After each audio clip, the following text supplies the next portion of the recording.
We have now entered the third and final part of the series where I go through every camera I've ever used. This video covers cameras I used between late 2019 and the filming of this series, which is March 2021. Welcome to the 4K era. Okay, so 4K isn't all that special anymore since it's basically a standard amongst filmmakers and it's no longer the future-proof resolution that it used to be. So let's rewind back to summer 2019 when I bought a Canon T7i to pair with my Canon T6i because the T7i had better slow-mo. And I was probably watching way too many YouTube videos that convinced me that I needed a second body, that I needed slow-mo, and that I needed one of these. When you first get into vlogging, watching drone footage is captivating. It was captivating enough for me to purchase a DJI Mavic Air, which I unboxed in early September 2019. Even though I don't believe many people actually need a drone and will way overestimate how much they think they'll use it, the DJI Mavic Air was a great buy for me personally. The flyover shots have added some nice flavor to my YouTube videos, my short films, and even my TikTok videos. The DJI Mavic Air has a 12 megapixel HDR camera mounted on a 3-axis gimbal and shoots 4K up to 30 frames per second. This was my first exposure to 4K video. The footage on this drone convinced me that I needed to upgrade to a camera that shoots in 4K because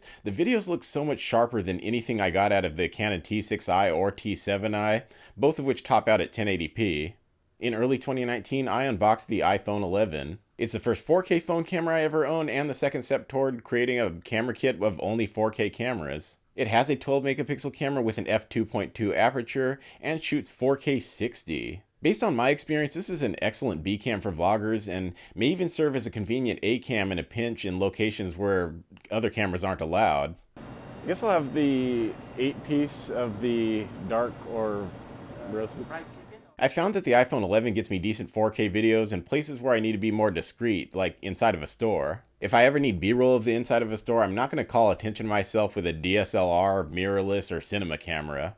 Speaking of cinema cameras, yes, I bought into the Blackmagic Pocket Cinema Camera 4K hype, all $1,300 worth of it, which of course was only for the body. I had little idea how much rigging and thus extra accessories even the most run-and-gun cinema cameras back then required to be usable, but nonetheless I quickly learned that this is not a tool for vloggers. However, when I unboxed this in early 2019, 3 days after the iPhone 11 unboxing, I did have a budding interest in filmmaking that justified giving the Blackmagic camera an honest shot. After weeks of test shooting with various lenses, I used the month of December 2019 to create a holiday season short film. The entire experience taught me just how much work goes into even the simplest and shortest of films, but it also taught me that a cinema camera probably isn't for me. Or at least this one isn't. As impressive as the footage seemed from others who owned the camera, I just couldn't quite get the look that I wanted. This may or may not have been related to the Micro Four Thirds sensor in the camera after I'd gotten so used to APS-C sensors. The camera also had no stabilization to speak of, which forced me to pay a premium for stabilized Panasonic lenses that would give me a puncher's chance of getting usable footage whenever I went handheld. In the right hands, filmmakers could probably get amazing results out of the Blackmagic Pocket Cinema Camera 4K as long as they understand that it's a pocket camera that needs to be heavily rigged to get the most out of it. I eventually sold this camera along with its accessories at the beginning of the pandemic in March 2020 because having just gotten my master's degree, I was still unemployed and had no idea how long the lockdowns would last. I must say that I got enough money for the gear to tell you that the camera does retain its value due to a combination of its sort of cult popularity and the fact that the camera is not the easiest to come by in certain locations. Anyway, I'm proud to have gotten at least a short film out of it, and to document the process of shooting that short film, I used the camera that brought most of you to my channel, the ever so famous Canon 90D. Unboxed in late October 2019, I paired this with a Blackmagic camera intending to use the Blackmagic for movie projects and the Canon 90D for vlogs. So when I created the 2019 holidays film throughout December of that year, I carried around both cameras, one to shoot the film and one to document the experience. But a funny thing happened. I ended up liking the Canon 90D footage more than I liked the Blackmagic Pocket 4K footage, which understandably caused me to wonder why I carried around a $1,200 camera and a $1,300 camera when the $1,200 camera could do the job of both. That was when I realized I wouldn't mind any of my short films in the near future being shot with the Canon 90D. In fact, I did create a short film about the lockdown.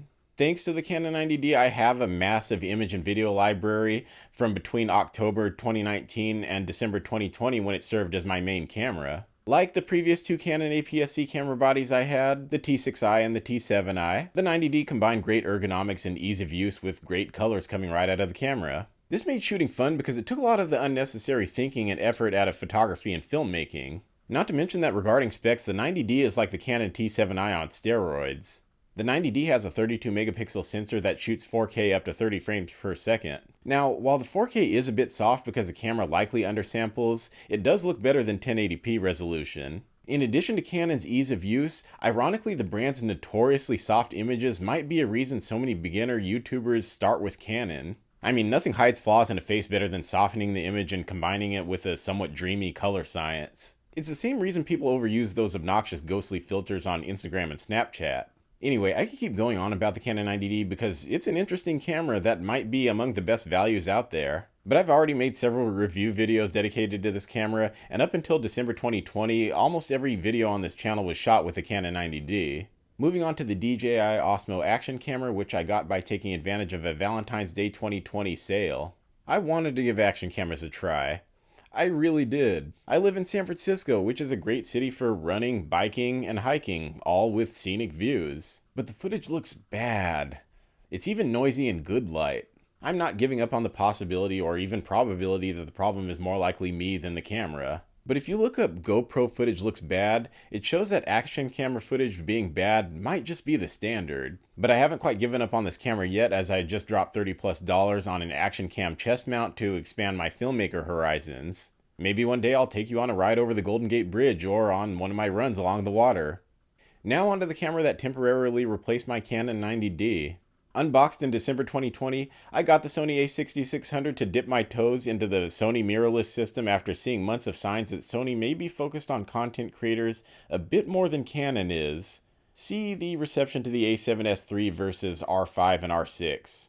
Now, the R5 and R6 aren't bad cameras. In fact, they were just marketed incorrectly, but the content creator crowd made it loud and clear that the a7S III is everything they asked for. This Canon versus Sony war is a discussion for another time, but needless to say, I felt I needed to give Sony a shot if I consider myself a content creator who's in search of the best image quality. I got the Sony a6600 because the price is reasonable for someone giving a new system a test drive. I'm already used to APS-C cameras, and it uses the same battery as Sony's full-frame cameras, which comes in handy if I decide to stay in the ecosystem.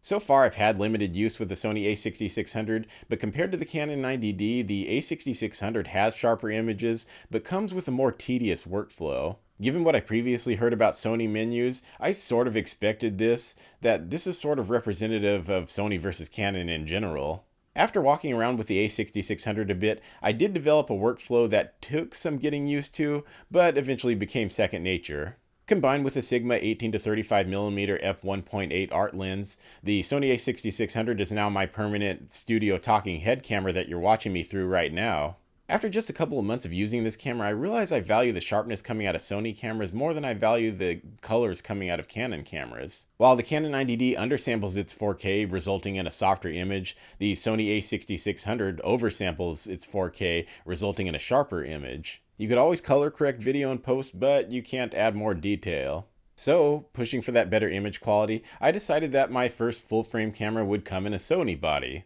The Sony a7C. I ordered this camera in late February 2021. It's not the perfect camera, but the price is right and it will hold me over until the a7 IV announcement and release. But the Sony a7C is close to what I'm looking for in the ideal camera as a hybrid vlogger type of shooter. I basically just want an a7 III with a flip-out screen and no record limit.